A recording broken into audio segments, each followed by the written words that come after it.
Hi, So, I'm Lisa. I'm the ukulele fool, and I have with me Peter Zaccagnino. I put the G in again, Zaccagnino, right. known as Uncle Zac. I just heard him perform at the Gaithersburg Ukulele Festival, and oh my gosh, You're too kind. I was hanging on every word. It was so wonderful. The stories, it was great. If you like these interviews, make sure you hit like and subscribe. And Uncle Zac's going to share I'm going to share my tips and tricks. his ukulele superpower, which is Yeah, my ukulele superpower, I believe, is to be able to take a song and manipulate it with the right ukulele and the right timing to make it a musical story. And a lot of the songs that I do are story songs. A lot of words. A lot of words.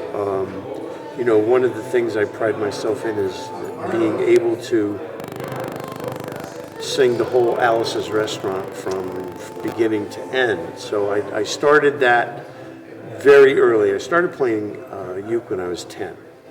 And, my whole family came from a large Italian family. And ukulele was our entertainment.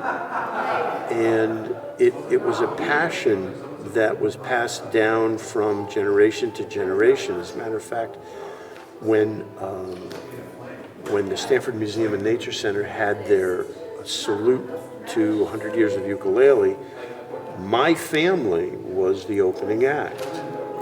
awesome. And we had 4 generations of players on the stage that night. So we had uncles and cousins and grandchildren, and yeah, it was a lot of fun. It was a lot of fun. But it took a long time. I'm talking about early 60s, late 50s, early 60s. And then when you got into the 70s, Tiny Tim was big, and Tiny Tim, Kind of made it a little weird. I've got a confession to make. I had an interview one time for a newspaper article, and the headline that was published was, "Norwalk man strives to untiny Tim the ukulele." Okay, I swear to God. Now, that being said, you would not believe the people that got on my case. Who do you think you are? He was a great performer. And my point was, yeah, but he was responsible for more people putting their ukuleles back in the closet and not wanting to play them. And unfortunately, ukulele became much more popular when 2 things happened. One, unfortunately, he passed, so there was generations that knew nothing about him. And the other was when Jake Shimabukuro was brought over to New York and performed "While My Guitar Gently Weeps" in Central Park. And when Is recorded "Somewhere Over the Rainbow." All of a sudden, the ukulele started to enjoy a validation of being a legitimate instrument. I used to work in a music store in Norwalk, and I can remember talking to a string teacher in particular, and I was trying to get the ukulele involved in their curriculum. And she said, "Oh, that's just a toy." And I said, I don't disparage any musical instrument. I think they're all very important. I said, but I'm willing to bet that not many of your cello or violin or viola students are asked to break out their instrument and play Happy Birthday at a party. That's right. I said, all of my students, that's the first song they learn. And she just went, That was the end of that discussion. So, one of the questions I ask in these interviews so often is, why the ukulele? And of course, you were kind of born into it. I was really born into it. My grandfather's brother, my Uncle Tony, was the person that picked the ukulele up when he was in the Pacific during World War II. He came back and then he taught his nephews how to play. And then he also taught me as a grandnephew how to play. And he was just a phenomenal player. And it was our entertainment. It was so much fun to be able to do that. You know, and I'm hoping that people are watching this now that will create that sort of generational sharing on ukuleles again. And so we can say, like, that's what we did for family entertainment. It was, a girl can hope, right? Yeah. I mean, every Sunday or holiday was dinner at my grandmother's house. Now, dinner at my grandmother's house, you have to understand, my mother had 6 brothers and sisters. I had 18 first cousins. So when we got together, it was what the Hawaiians call the kanikapila. And, you know, we ate and then cleared the table and played ukulele until people fell asleep. You know, so it was very, very all-encompassing. And you didn't necessarily have to play. That was the cool because part you about it. Because you could sing, too, or just listen. They all sang. They all, either they played or sang. My mom sang and played piano. My grandmother played piano. I had one uncle who played a washtub bass. So between all the different ukuleles and a washtub bass and the piano and the vocals, it was wonderful. But the person, and I think that this needs to be said, and he gets embarrassed every time I say this, but Jim Beloff and his wife Liz. Jim, I call them the Ozzie and Harriet of the ukulele world. But Jim was the person totally instrumental, no pun intended, in bringing the ukulele back to life.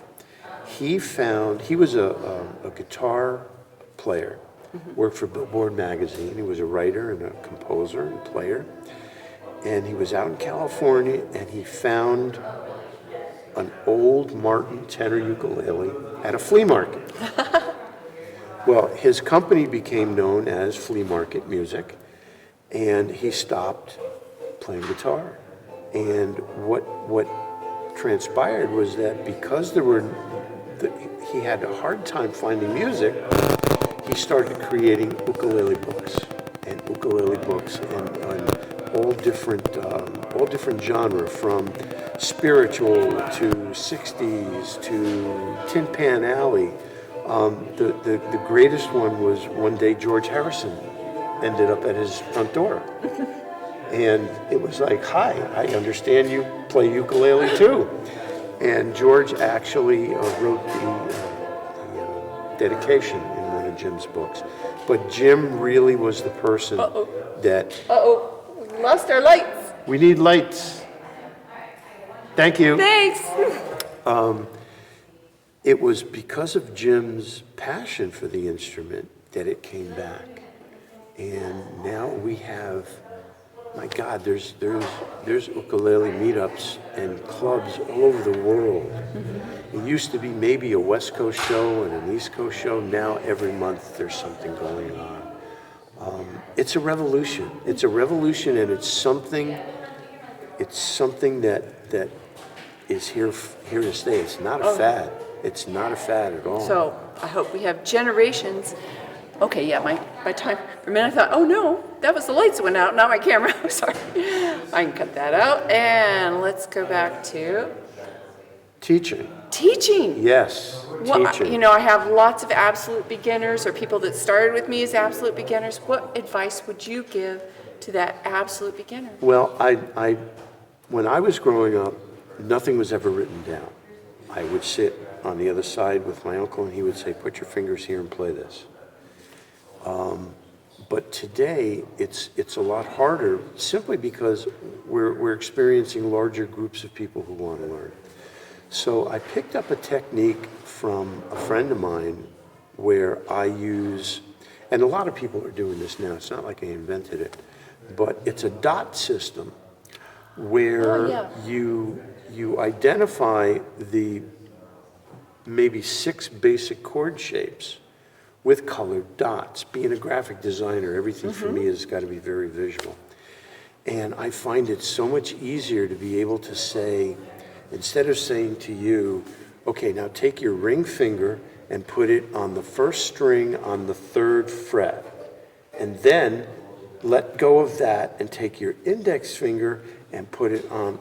By that time, I've already lost you, because not only are you confused about where I'm going, you're also confused about where you were. When I put these on, I can say to you, put your finger on the blue dot. That's a chord. Put your finger on the red dots, and you would say, oh, these dots? Yes, those dots.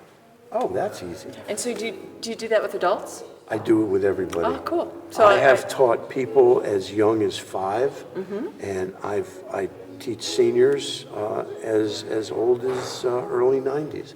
As a matter of fact, I've started several programs in Connecticut, in Fairfield County, where instead of playing for the seniors, I go in and teach the seniors how to play. So I'm tapping into a lot of things that, because their generation grew up on music, grew up on the radio, and we just have a wonderful time. 3 chords, you can play 100 songs. Oh yeah. So it's something that children, I guarantee I can teach anybody a recognizable song in 15 minutes, even if you've never picked up an instrument in your life. You can't get any easier than that. I mean, 4 strings, 4 fingers. How do you beat that? Yeah, Right. You can't. So that's why the ukulele. If you ever get a chance to see Peter perform, go see him perform. Thank you. It was wonderful. We'll have fun.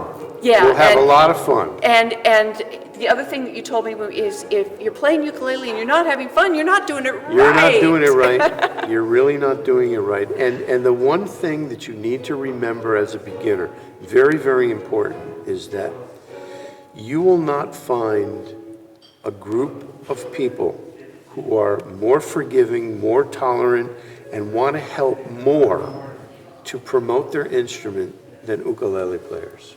And so true, so true. It's just a wonderful environment. It really is, and you're part of that wonderful I environment. am part of that wonderful environment. I'm blessed. I am blessed when you think about, I started out with 3 chords, and now I'm passing it along to other generations. Perfect. A lot of Well, fun. let's wrap it up for the evening. Thank Okay. you so much. My pleasure. Catch me in the next interview. These are I hope you're getting as much out of them as I am. Don't forget to hit like and subscribe. Aloha. I hope you found this Ukulele Superheroes interview inspiring. Please consider supporting me on Patreon. I always have a philanthropic endeavor as part of my Patreon efforts. You can see my current goal and maybe consider contributing to that. Thank you so much.